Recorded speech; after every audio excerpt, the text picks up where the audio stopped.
The morning light painted the Serengeti plains in gold as wildlife photographer Marcus Jennings fine-tuned his camera settings.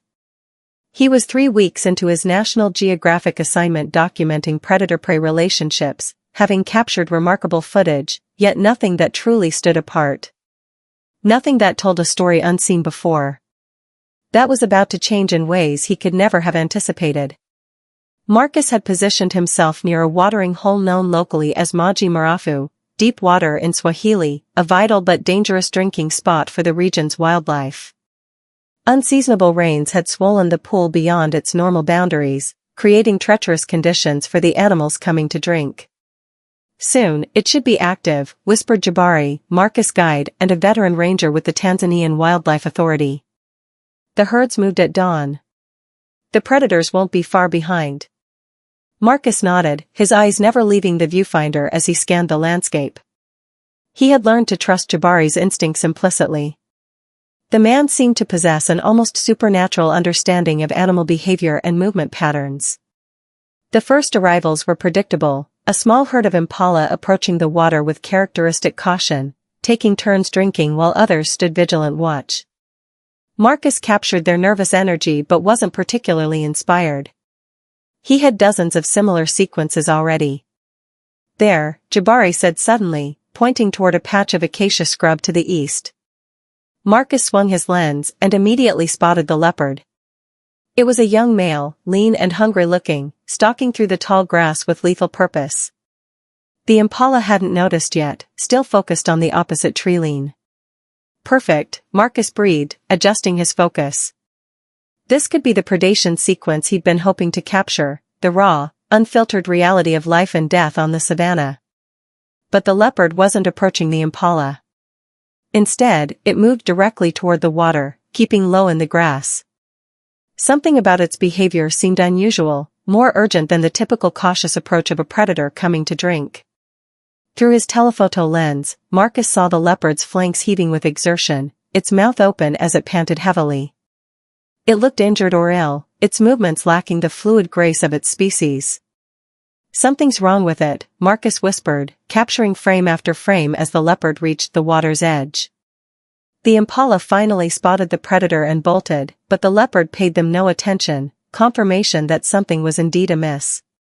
It began to drink frantically, wading partway into the water in a manner completely atypical for leopards, which generally avoid deep water. It might be poisoned, Jabari suggested grimly. Poachers sometimes use toxic bait. It's desperate for water. Before Marcus could respond, the scene took a dramatic turn. The leopard, having waded too far in, suddenly lost its footing on the slippery bottom and plunged completely beneath the surface. When it resurfaced seconds later, it was thrashing in panic, clearly unable to find solid ground. It's drowning, Marcus realized with a shock, lowering his camera momentarily. The bank must drop off sharply there. Leopards can swim when necessary, but this one was clearly in distress, possibly weakened by whatever had been affecting it earlier. Marcus raised his camera again, documenting the life-or-death struggle with the clinical detachment his profession sometimes required, though it never felt entirely comfortable. What happened next would challenge everything Marcus thought he understood about predator behavior and become one of the most remarkable wildlife encounters ever captured on film. A movement in his peripheral vision drew his attention to the opposite side of the watering hole. There, emerging from the brush with silent power, was a male lion. Not just any lion. This was the dominant male of the local pride, instantly recognizable by the distinctive dark streaks in his mane. The locals called him Nusi Makia, blacktail, for the unusual black tuft at the end of his tail. Don't move, Jabari whispered urgently, though Marcus had no intention of doing so. The lion paused at the water's edge, his keen senses immediately detecting the commotion. His massive head swung toward the drowning leopard, eyes focusing with predatory intensity. He's going to wait for it to drown, then drag it out, Marcus predicted, continuing to document the scene. Lions are opportunistic. Easy meal. But Blacktail did something entirely unexpected. Instead of waiting, he entered the water deliberately, his powerful legs carrying him toward the struggling leopard with purpose. Marcus's finger never stopped pressing the shutter, capturing frame after frame of what he initially assumed would be the lion attacking the vulnerable cat. "Is he helping it?"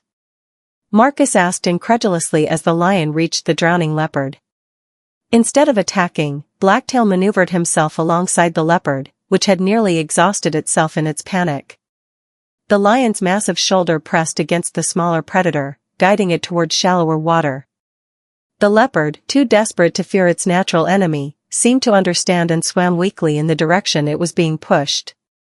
"I've never seen anything like this," Jabari whispered, his usual professional composure giving way to awe. "Never." Within moments, the leopard's paws found purchase on the sloping bank. It dragged itself from the water, collapsing on the muddy shore in exhaustion. Blacktail emerged after it, water streaming from his magnificent mane. The two predators, mortal enemies by any natural standard, lay barely 10 feet apart, both breathing heavily from the exertion. Marcus's camera continued to document every moment, though his mind struggled to process what he was witnessing. Lions and leopards were arch-enemies in the predator hierarchy. Lions routinely killed leopards given the opportunity, both to eliminate competition and sometimes for food. This behavior defied everything documented about their relationship. For several long minutes, neither animal moved except for the heaving of their flanks as they recovered.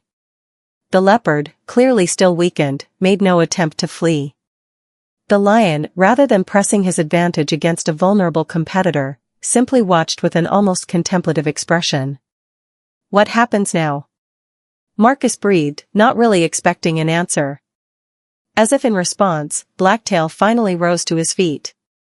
Marcus tensed, expecting the natural order to reassert itself, for the lion to attack the weakened leopard. His finger hovered over the shutter, prepared to document the brutal reality of nature. But once again, Blacktail defied expectations.